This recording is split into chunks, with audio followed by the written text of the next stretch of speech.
wabarakatuh. Halo teman-teman, hari ini kita akan belajar tentang mengenal pokok pikiran dan mengenal tentang ekosistem.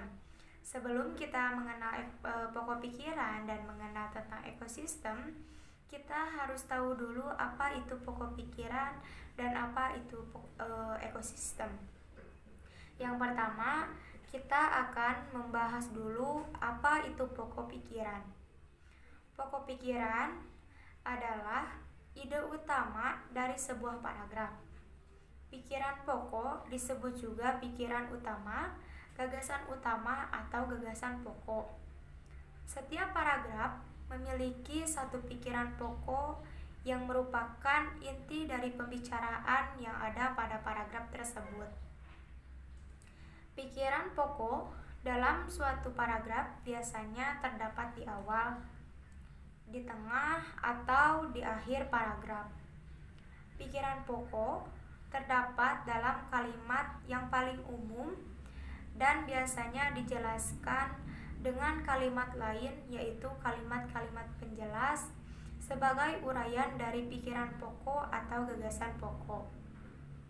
Istilah lain, ide pokok sangat banyak, antara lain ide pokok, gagasan utama, gagasan pokok, pokok pikiran, pokok masalah, pikiran utama, inti paragraf, inti masalah, atau masalah utama. Pada dasarnya, semua istilah itu sama saja, sehingga jika ditanyakan pengertian gagasan utama, jawabannya sama seperti ide pokok, yaitu inti suatu bacaan. Demikian juga jika yang ditanyakan gagasan pokok, pokok pikiran, dan lainnya, jawabannya juga yaitu inti suatu bacaan.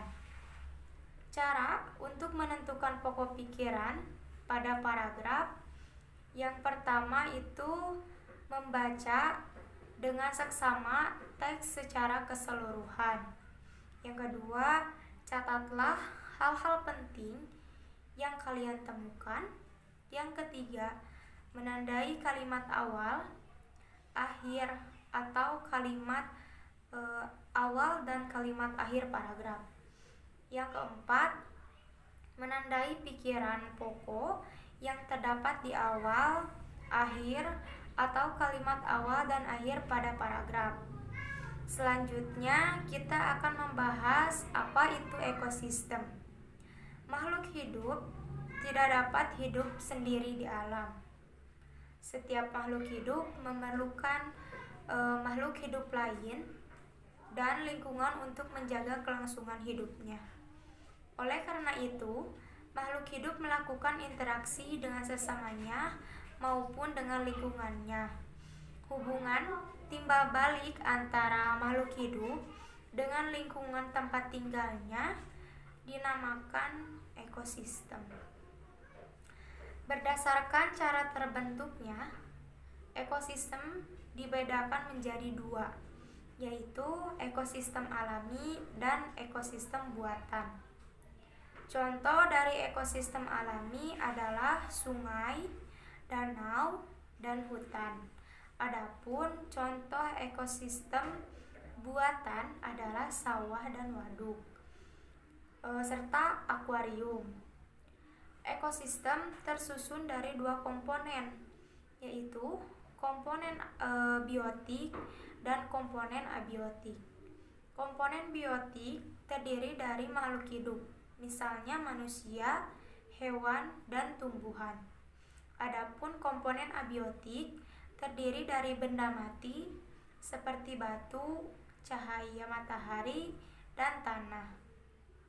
Seperti halnya manusia, hewan juga memerlukan makanan untuk mendapatkan energi.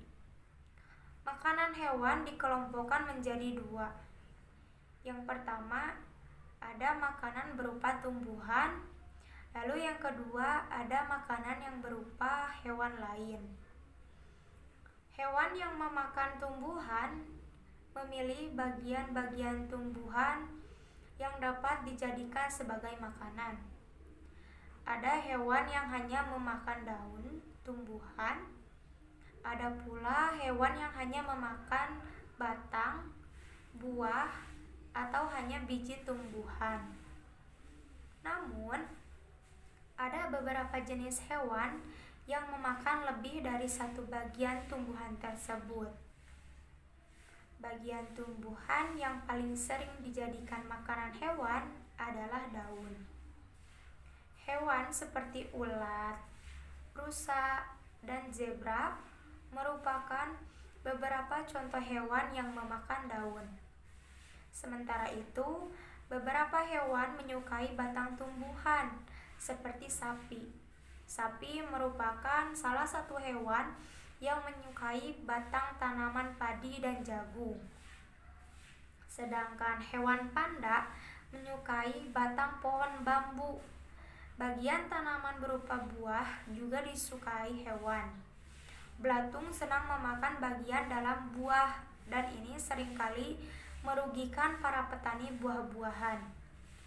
Burung-burung menyukai bagian tumbuhan yang berupa biji. Biji padi sering menjadi incaran burung pipit. Biji kenari sangat disukai para tupai. Lalu ada makanan berupa hewan lain. Banyak bagian hewan yang bisa dimakan oleh hewan karnivora, misalnya dagingnya, tulangnya, juga telurnya. Hewan-hewan kecil banyak yang menjadi mangsa bagi hewan yang lebih besar. Hewan yang bertubuh besar juga dapat menjadi makanan hewan lain. Tikus menjadi mangsa kucing. Kelinci menjadi makanan elang. Bahkan di hutan, hewan besar seperti jerapah, kijang, dan kerbau dijadikan mangsa oleh harimau dan singa. Sekian pemaparan materi dari saya. Wassalamualaikum warahmatullahi wabarakatuh.